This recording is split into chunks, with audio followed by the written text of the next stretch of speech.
All right, welcome to the first episode of Obscure Sports in tall format. Half dark, half bright. If you're watching the video, that's what I'm talking about. But let's talk about Jaylen Waddle. Let's get straight to it. Jaylen Waddle, Dolphins fans are 50-50 on this. Half of them are pissed the fuck off. Half of them are very happy. I am in the camp of being very happy because Jaylen Waddle, let's get down to it. 2024, even though we know that Tua, not the greatest quarterback, Jaylen Waddle did not perform great in 2024. Had a better 2025, but I think the name is bigger than the production. Now, granted, he could very well go to the Broncos and have a stellar season. I'm not so sure about that. I think Courtland Sutton is a better overall receiver than Jaylen Waddle. Jaylen Waddle has that game-breaking ability. Devontae Smith, great wide receiver, best suited to be a wide receiver too. I feel like Jaylen Waddle is best suited to be a wide receiver too, a very high upside wide receiver too. Don't get me wrong, I think he's a very good player, but pick 30 and a third, and then you got the fourth round pick swap. I would have been happy with the second and a third, honest to God, because this is a team that's rebuilding. Jaylen Waddle's a 27-year-old wide receiver. That is his prime. I get that. But the Dolphins are not expected to make much noise this year. So how much prime does Waddle have left? The injury history is stacked up. At what point do those nagging injuries slow him down a little bit? And let's be real. Malik Willis, I don't know if he's all of a sudden going to turn into a guy that throws for 300 or 400 yards a game.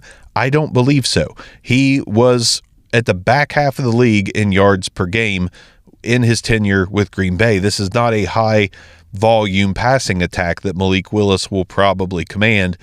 It is an RPO. It's a run pass option offense.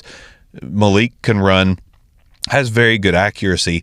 I don't think this is going to be like let's light the world on fire type of game plans. I think it's going to be, if they keep A-Chain, I think you're going to see a lot of RPO with A-Chain and Willis. I think you might see a running back drafted, not high, but mid-rounds, third, fourth round, because, I still expect, A-Chain, this is his last season before he's an unrestricted free agent. I say sell, sell, sell. I don't see any reason to hold on to him and just hope that he's going to be part of this rebuild that takes fruition to compete, 2 years, 3 years? But let's get back to Jaylen Waddle. This was an absolute great sell by Miami. Yeah, you may say, why sign Malik Willis if we're just going to give his weapons away? There was only one, and it's Jaylen Waddle, and he's got injury history, and he's not a true number one. He's a deep threat, Devontae Smith style, Rashid Shaheed style wide receiver that can do more, I believe. I think he has a little bit more potential to be an all-around receiver than Shaheed, maybe even Devontae Smith, but at the end of the day, this is not, in my opinion, a top 15 guy, but we got top 15 compensation for him. And let me move on real quickly to the guys that they signed before making this trade. Tutu Atwell, Jalen Tolbert. You're going to look at that on paper and you're going to think our wide receiver core looks weak as hell. We've got Malik Washington, Tutu Atwell, Jalen Tolbert, Theo Weiss, Taj Washington, among a few other names.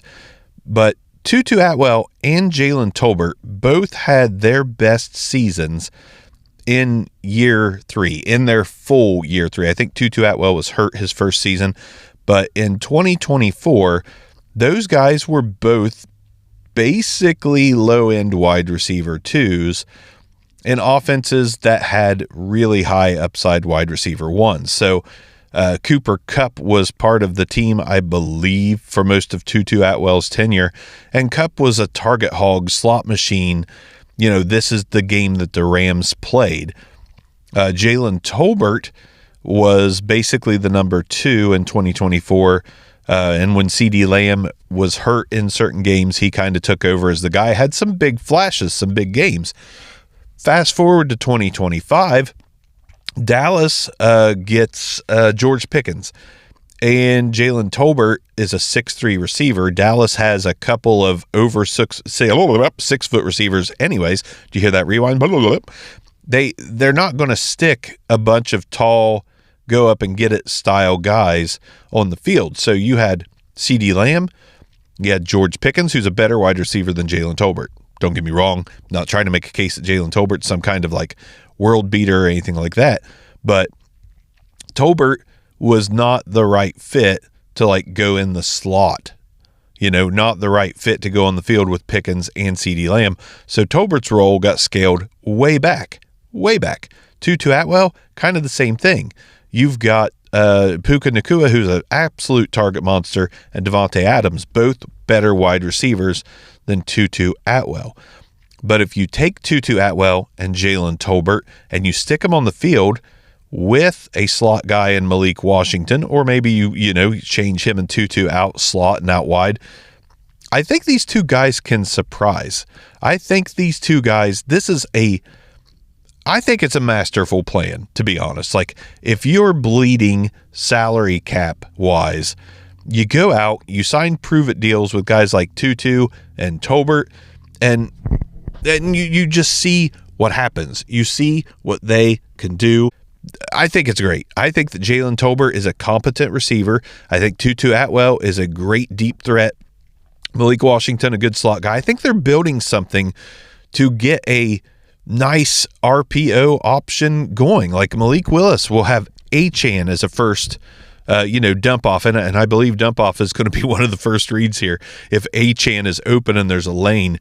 And then you got Tolbert, who's a bigger guy, Tutu Atwell, who's a fast, speedy guy. Like, I think you might be surprised with what Miami puts on the field as far as offense goes this season.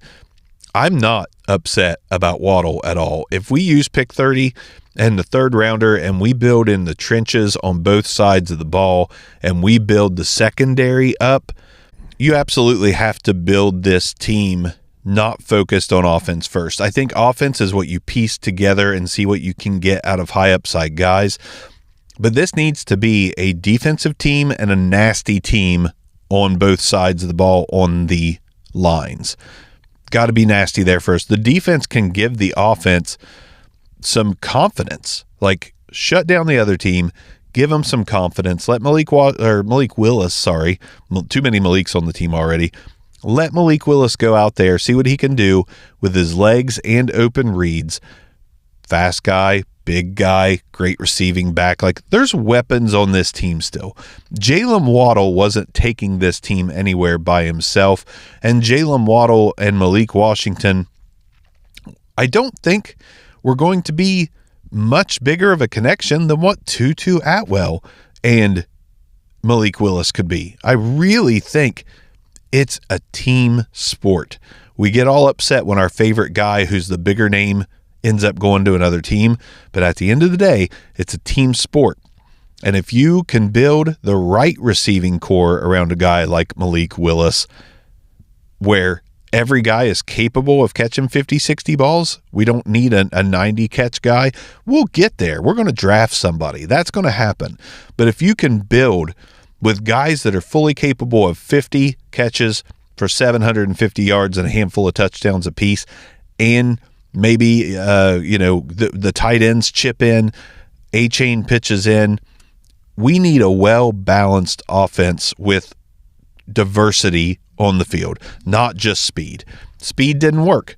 It did not work. It worked one time, and then in the playoffs, it failed to work again. So it's time to build a diverse offense, and I think that's what they're doing here. So anybody upset about Waddle, I think you've lost your mind. Pick compensation was great. And just give these high upside wide receivers that we got for nothing, let's give them their tryout. They're going to be motivated on one-year deals to prove that they can be long-term fixtures in Miami's offense. That's all I've got on Obscure Sports today. I'll see you next time.